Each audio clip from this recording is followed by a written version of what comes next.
All right, day, hey, it's a new Jack Swing coming at you.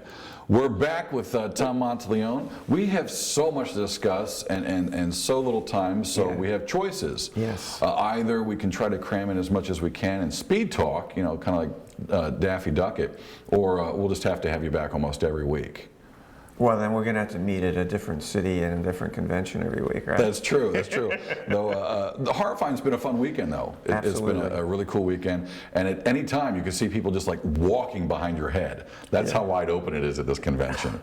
It was a zoo, but actually, I'd much rather have a zoo than you know, an empty field. Yeah, exactly. Exactly. Great. You don't want to hear crickets at a horror convention. Well, I was at one in God, it was like 4 or 5 years ago in Worcester, and it was the first year they did it. It was called Rock and Shock, and they did it in this civic auditorium downtown Worcester. And they did it the same weekend. Some huge event was going on. Nobody showed up. They had rock and roll bands. And they had horror people in this thing. That's what it was supposed to be. Okay. And we're in this huge civic center with like 200 vendors and all tables and everything. It was so quiet, you could hear the footsteps of the vendors walking around the concrete floor. I mean, it was like nobody was there. The vendors were all talking to each other, you know, echoes across this big place. And Friday night, we're sitting there, and honest to God, there might have been 18 people in this huge place. And around 10 o'clock, it was about 8 o'clock. We're supposed to close at 10. All of a sudden we hear this bing, like these generators going down. All the freaking lights go out in that place, right? It goes completely black. And nobody says anything for about 10 seconds. And all of a sudden you hear this one vendor in the corner says, "Are you fucking kidding me?" Not only are there no people, turn the lights out. It was by far the worst convention I've ever been to. It brought new meaning to the word horror show. Well, you know, you need to have something towards the bottom so that you can measure everything else. Yes, that's true, Sensei. Where there are no valleys, there could be no mountains. Right? Oh, okay. Let's throw the teacher stuff this way. Okay, let's do that. So, I'm actually surprised you didn't speak up just to say, you know, while everything was dark. Is that your hand? You know, because I know you. But now, speaking of senseis, we definitely have to talk about this. Yeah. Your Borderland boot camps. This is something that. As a writer and everything else, we could go through your resume for hours. But one of the things you've done, and you always downplay this, I know, like, I've yelled at you about this. Yeah. You always downplay it, is that you've really become a mentor to generations of new writers coming up. I mean, I talk to guys all the time that say, Tom taught me that. And a lot of it comes from your Borderlands boot camp. Yeah, it's really kind of gratifying, because we didn't realize what we were doing when we got it started. My wife and I, Elizabeth and I edited this anthology series called Borderlands, and the last volume that we did, we were getting a lot. We got like over 1,700 submissions. We got a lot. 1,700? 1,700. How many from the same guy?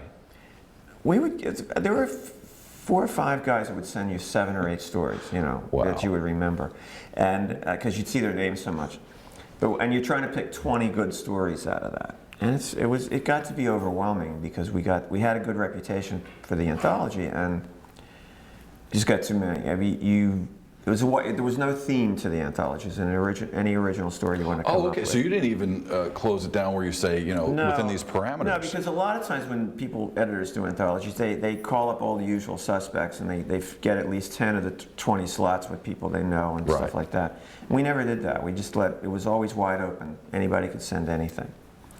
And Elizabeth noticed, she says, you know, a lot of the stories that we reject they're all making the same mistakes.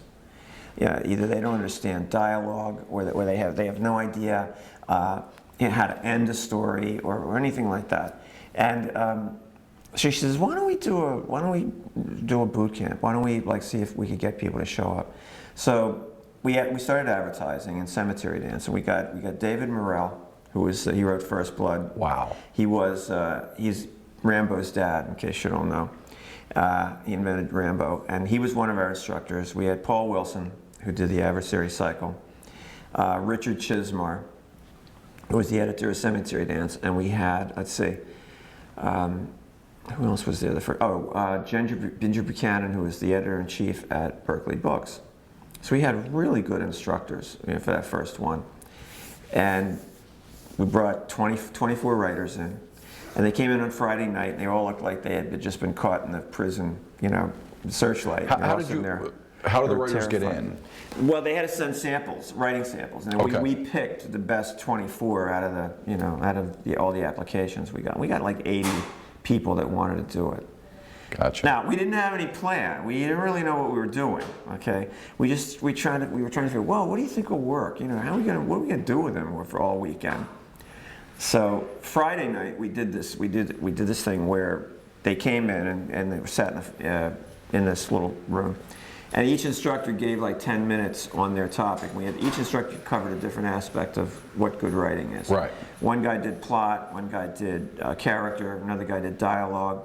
And then the other poor schmuck got grammar and syntax and, you know, punctuation. All the really interesting shit, you know, like, and your exclamation point in you. Yeah, pacing, you know, transition, you know, all that weird shit. So anyway, they each talked about what they were going to do and what they were going to look for in their stuff. Because before they came, I forgot to tell you this, we made everybody send in their what they wanted to workshop over the weekend, and that we got that in like October. And we printed copies of all that. We sent it to all the all 24 people in the workshop got 23 other manuscripts. Okay. And they had a line edit, and they had to critique everybody else's stuff. So they had a couple of months to do that. Well, I mean, can I just say real quick that I know a lot of people who've been through the boot camp, and they all say the same damn thing. They say, like, within the first 24 hours, they cry like a prison bitch. Yeah. They just cry. They're in a flood of tears. But when they leave, they really feel feel transformed. And I mean, I don't mean that in some praise Jesus, nothing like that. It's that they really have learned something over the weekend. A lot of them, a lot of these people come and they have never had anyone else ever read their stuff. You know, they've sat there and they've been writing in their little... Oh, really? So you're not even talking about like guys who have a couple things out. You're talking about really some really new people, or people that have written a lot of stuff but have been afraid to show it to other people, or they've only showed it to mom, or their wife or something. And that's really different. And what we do after we have that intro, we also have them send a little sample, like the first page of something else they've written. And we do this great gig. It's called Bookstore Browser. We bring in this lady a friend of Elizabeth's, who's in radio. So she's got a really good voice, and she can cold read. She can just grab something and read it. Okay. And so we have them. The idea is that you're in a bookstore, you pull a book off a shelf because it looks interesting, and you read the first couple of paragraphs, and you decide whether or not, wow, this sounds like something I'd like to. Oh, that's a pretty cool test. Yeah, and now we do this one anonymously, so nobody knows whose stuff we're reading. And they're all in there together. Nobody knows each other. They're all looking at each other like, who's going to mug me first? You know, they're all really scared. And Tamara gets up and starts reading this stuff. And we all say, okay, as soon as you've heard enough, either you raise your hand. And that can mean you want to buy it, or you want to throw it across the room and go bite your cat. Whatever. You know what I mean? So... okay. So they feel, this kind of breaks the ice, and they feel, since it's anonymous, they can critique and they can say crappy things about it. Because a lot of these opening paragraphs are just clumsy and stupid and dull, and they don't know how to pull the reader in. So it's a really cool exercise, not only to just teach them how important the opening of a narrative is, but also it gives them a little bit more juice about being honest in their critiquing. Okay, then we do that. Well, I'll tell you what, we're going to break for a commercial real quick, because I also want to talk to you about your Idiot's Guide. Okay. And I mean that as a compliment. Yeah. So we'll be right back with the Funky Werepig and Tom Monteleone right after this. It's time to get Amish with this week's book choices. The Funky Werepig suggests you check out A Host of Shadows by Harry Shannon, published through Dark Regions Press and available through most online stores. And our guest, Tom Monteleone, recommends Shamrock Alley by Ronald Malfi, available from Medallion Press and most literary outlets.